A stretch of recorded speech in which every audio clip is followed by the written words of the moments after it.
from you, and then we will move on to questions. Yeah, congrats to Texas. Their guys showed up, wanted to win the game, as did ours, and they were able to get the job done today. More importantly for me, thank you to Vol fans. The Vol Walk on Football Saturday is pretty impressive. It's a tradition that's gone on for a long time.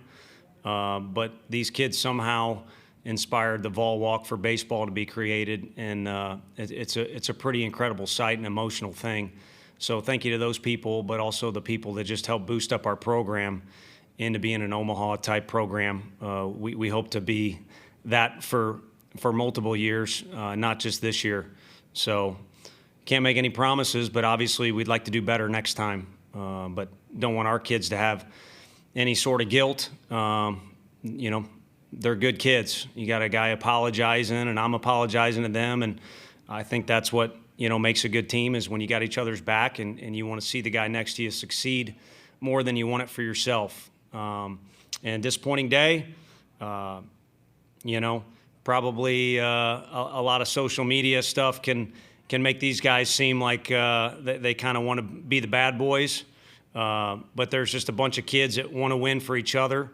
And some guys that off the field, you take that jersey off, they're pretty soft and they're pretty good kids.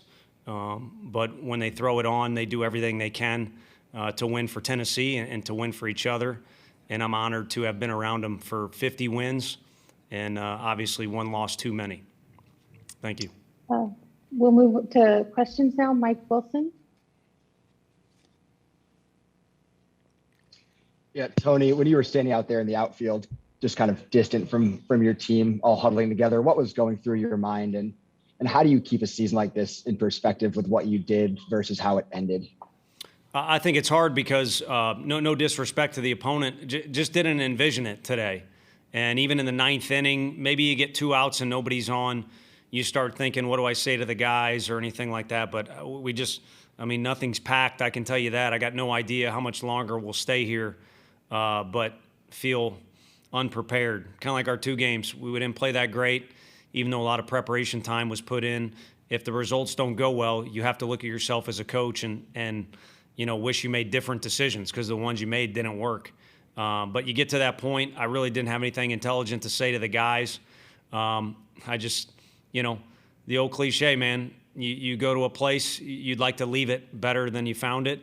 And holy cow, did these kids do that. So I was just out there looking after them, wanting to be able to do something to help. But at that point, they just wanted to share some time with one another.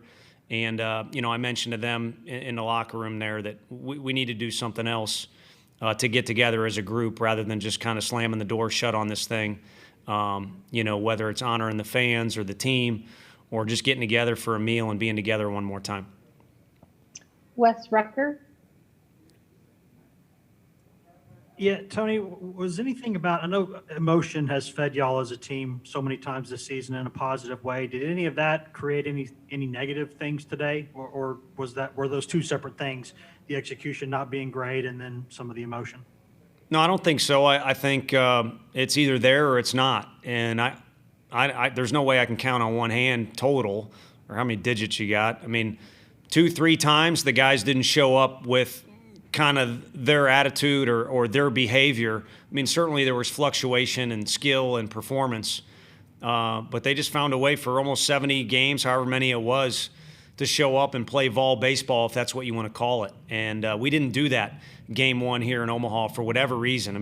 We sat and talked forever. It just wasn't there. So the goal today, obviously, is to win the game, but, we kind of put the scoreboard in our back pocket and just wanted to make sure the guys showed up with, the attitude that we're used to, and they did that. And so that's why the emotion was high and the way things were. And I think, you get deflated in certain situations, but I didn't see anything that, was like, a big weight on our shoulders holding us down, for lack of a better phrase. Ryan Shumpert. From your vantage point, just what did you see on the plate in the 4th inning? And did you feel like that kind of took some juice out of your team or anything like that? Well, I thought it was a really clean relay. Jordan Beck, got over there in a hurry, got it to our infielders. They make a clean throw. Pav makes a clean tag. So you kind of anticipated the thing being an out.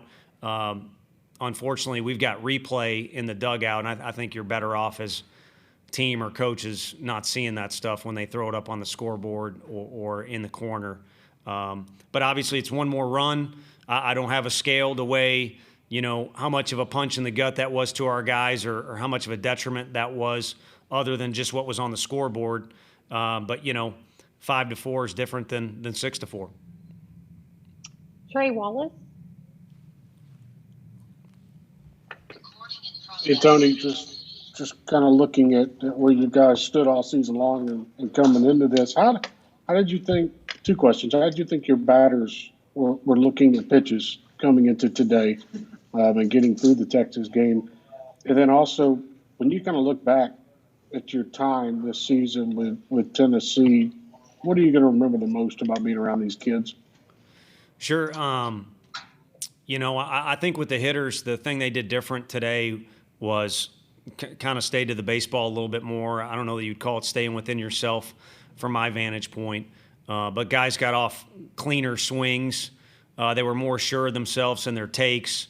And really, again, I think they just got back to being themselves. It obviously wasn't good enough, but it wasn't anything, on the superstar side, but it also wasn't where you saw guys, doing things on certain pitches that you would question. So, and then, as far as what I would remember with these guys, that's a tough thing to point out, one deal. Other than as a coach, you're always trying to learn. And I learned a ton from the group on just how to get things done, how to act, how to respond in certain situations. And then,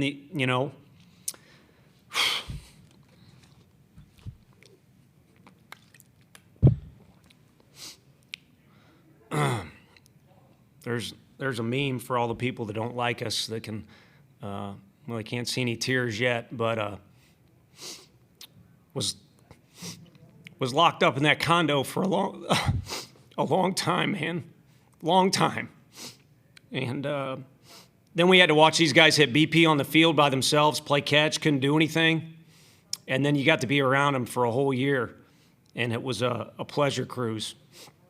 As much as you get angry at certain things or you got to go to COVID testing and stuff like that, it was a good time.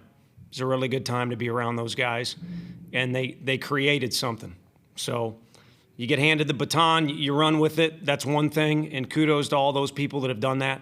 But these kids literally invented things, and they did it in a really fun fashion. So. Troy Provost Heron. Hey, Tony. Just want to go back to that fourth inning, and you mentioned the perception about you guys being the bad boys and whatnot. When Ross gets tossed there, are you at all surprised that the guys didn't respond to that as well, and kind of all the bad luck and whatever happened after that moment? Yeah, I mean, just because a guy gets thrown out, it doesn't mean the next guy's going to hit a home run. I think Ross acted like he did all year long. So, and a couple of those guys know him from his playing days. So, maybe that's kind of a thing. But the guy was brought on to give us a brand name. So, from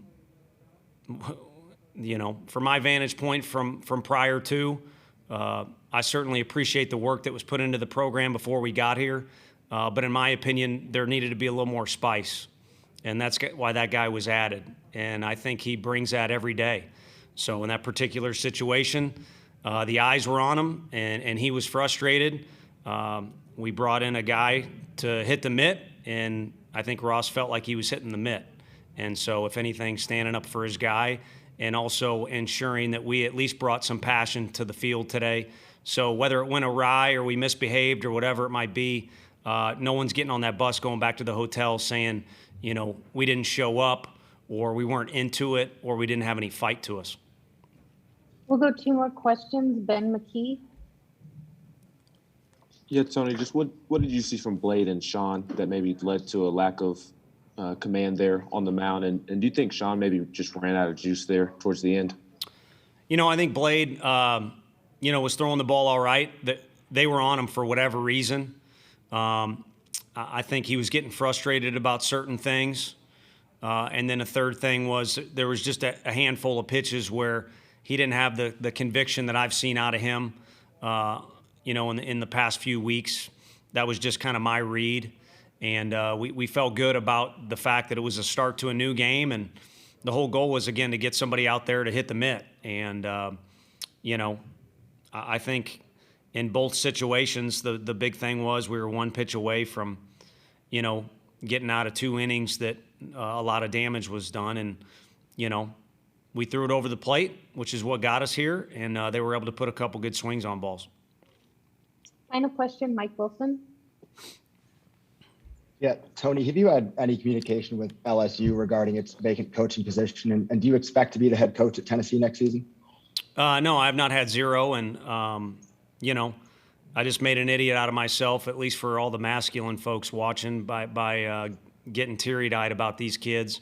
And that's where my focus has been. So, like I said, the social life hasn't been existent for quite some time, well before our opening day game. And a part of that is I want to do as good of a job as I can for the school that gave me a chance.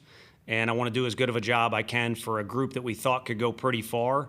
And then, the way the season evolved, like I said, the emotions, certainly not fake. I don't know if it's embarrassing or not, but it's coming from a place where that's my number one concern is these guys. And I'll go back to the room, and anyone who knows me, it'll be bad how much I critique myself, and it hurts.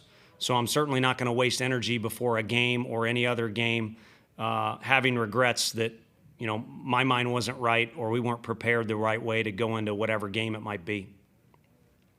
Thank you, Coach. Congratulations on a good season. Thank you all. Take care. We'll be joined next by Senior Pete Derkay, and we will go straight to questions with Pete.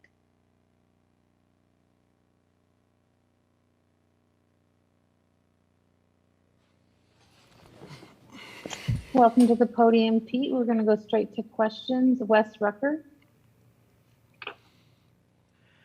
Yeah, Pete, I know that, for whatever reason, Tony said that maybe in the first game y'all didn't play vol baseball. Do you feel like y'all did that today, even though you didn't win the game? Yeah, for the most part. There were just a couple situations where we didn't come up with the big hit or big pitch, but felt like throughout the entire day we were fighting and kind of played more our brand of baseball. We just got beat today. Ben McKee. Pete, how would you just assess what went wrong this week for you all? I don't know. Sometimes baseball is a crazy game, and first day we kind of just didn't show up like we were capable of doing, and got exposed a little bit. And then today, they were the better team. They capitalized on a little more situations and made some plays when they really needed to. So I'd say that was about it. Ryan Shumpert. So what will be your lasting memories of this season and this team? I love each and every one of these guys. To think when the season got canceled last year, I thought maybe it was all over. And to just kind of get that, second chance to do it all over again, especially with this group of guys, was just, it was unbelievable. Kind of brings a little tear to my eye. I'm trying to do my best right now. But, it just meant the world to me. And I'll remember the season for the rest of my life. To do something that this program hasn't done in 16 years, to get back here. And ever since I stepped on this campus, I said I wanted to change the culture here. And with Luke, Redmond, and Will, that was just something that was always on our mind. And so I'd say the lasting thing is we did that. And Tennessee baseball is back. And with these coaches and players coming back, I know this place is in a really good spot. Troy Provost Huron. Pete, just from your vantage point, what looked like went wrong in that fourth inning for Hundley and and the guys?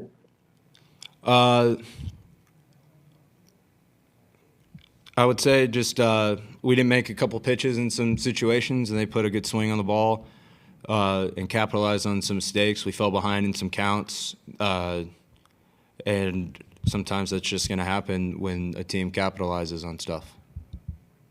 Will Backus? Oh yeah, Pete. Kind of bouncing off that in that fourth inning. Ross Kavett got ejected, and then you had that review that didn't quite go your way. What was the feeling in the dugout after that, or what was the feeling amongst the players after that sequence of events? I mean, it was still pretty early in the game, so I wouldn't say it was just kind of like, oh, okay, because one thing Coach Vitello has always told us with these reviews is you can either go one way or the other. So whatever they tell us, if he's out or safe, that's what we got to roll with. So that's what we were kind of going off of at that moment in time, and yeah, that was it. Trey Wallace? Yeah, I'm sorry, I got caught up right there.